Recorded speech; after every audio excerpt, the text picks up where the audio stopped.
अब आज की सबसे बड़ी खबर जिसका इंतजार आप सबको होगा, क्योंकि अब हम आपको महाराष्ट्र के एक ऐसे गांव में लेकर चलेंगे जिसे आईएसआईएस यानी इस्लामिक स्टेट के आतंकवादियों ने अल शाम घोषित कर दिया है, और जहां रहने वाले सभी लोग भारत के कानून का पालन नहीं करते, बल्कि इस गांव में शरीयत कानून का पालन होता है।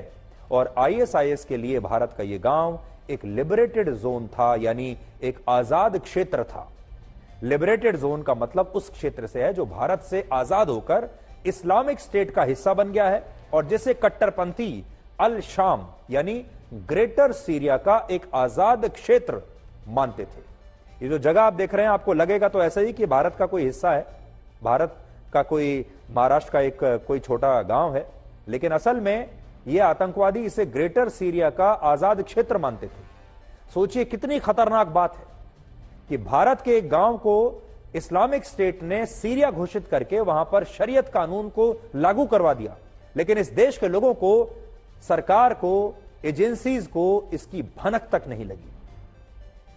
इस बात का खुलासा तब हुआ जब 9 और 10 दिसंबर को एनआईए ने महाराष्ट्र और कर्नाटक में अलग अलग 44 ठिकानों पर छापे मारे, और इस दौरान सबसे बड़ी रेड थाने जिले के इसी बोरीवली गांव में हुई।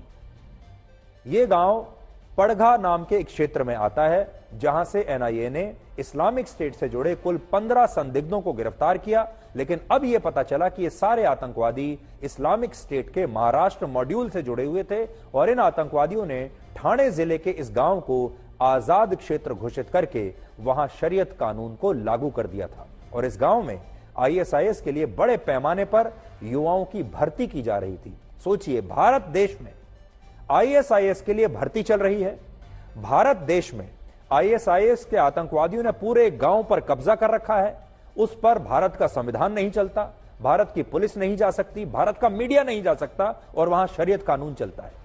जांच में यह भी पता चला कि सारे आतंकवादी देश भर में 400 से ज्यादा स्थानों पर ड्रोन से आतंकवादी हमले करने की योजना बना रहे थे। तो सोचिए, लगभग वैसे ही हमले जैसे हमास ने कुछ दिन पहले इजराइल पर किए थे। अभी तक आपने हमारे देश में ड्रोन के जरिए आतंकवादी हमलों के बारे में नहीं सुना होगा। अब आतंकवादी पूरी दुनिया में ड्रोन के जरिए हमले करते हैं, और इनकी योजना यही थी कि ये पहली बार भारत में ड्रोन के जरिए 400 स्थानों पर हमला करते। अब देखिए, हम पहले दिन से आपको ये बात बता रहे हैं कि हमास ने जो इजराइल पर किया, अलग अलग जगहों पर उन्होंने हवाई हमले किए, जमीन के रास्ते पर हमले किए। अगर यही कभी भारत में हुआ तो क्या होगा? और यह योजना भारत में बन रही थी, और ये भारत में आतंकवादी संगठन हमास को लेकर भी ये आतंकवादी युवाओं का ब्रेन वॉश कर रहे थे। ये आतंकवादी हमास के भी समर्थक थे, और इनके पास से हमास के झंडे भी मिले। एनआईए ने जब इस गांव में मौजूद कई घरों की तलाशी ली, तो वहां से हमास के कुल मिलाकर 51 झंडे बरामद हुए। अब सोचिए, भारत में महाराष्ट्र के एक गांव में जो मुंबई से 50 किलोमीटर दूर है, वहां हमास के झंडे क्या कर रहे हैं। और इस दौरान यह भी पता चला कि इस गांव में हमास के आतंकवादियों को एक हीरो की तरह माना जाता है। सोचिए, अब तक तो हम यही कहते थे, यही सुनते थे कि भारत में इस्लामिक स्टेट के, आईएसआईएस के फुटप्रिंट्स नहीं है, हमारा देश आईएसआईएस से सुरक्षित है। लेकिन इस खबर ने जांच एजेंसियों को भी हैरान कर दिया है, और अब आप समझ सकते हैं कि आईएसआईएस के आतंकवादियों के कदम भारत में पड़ चुके हैं।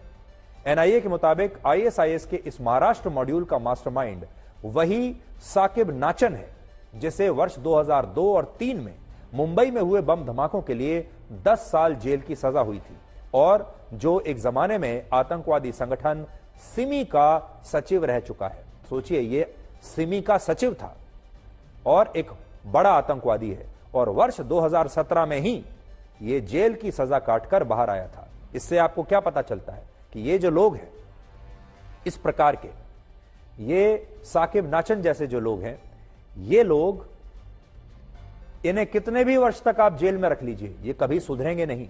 कितनी भी लंबी सजा आप जेल में इन्हें दे दीजिए, जब ये जेल से बाहर निकलेंगे, वापस आकर आतंकवाद शुरू करेंगे, दोबारा से भारत के टुकड़े टुकड़े करने की कोशिश करेंगे।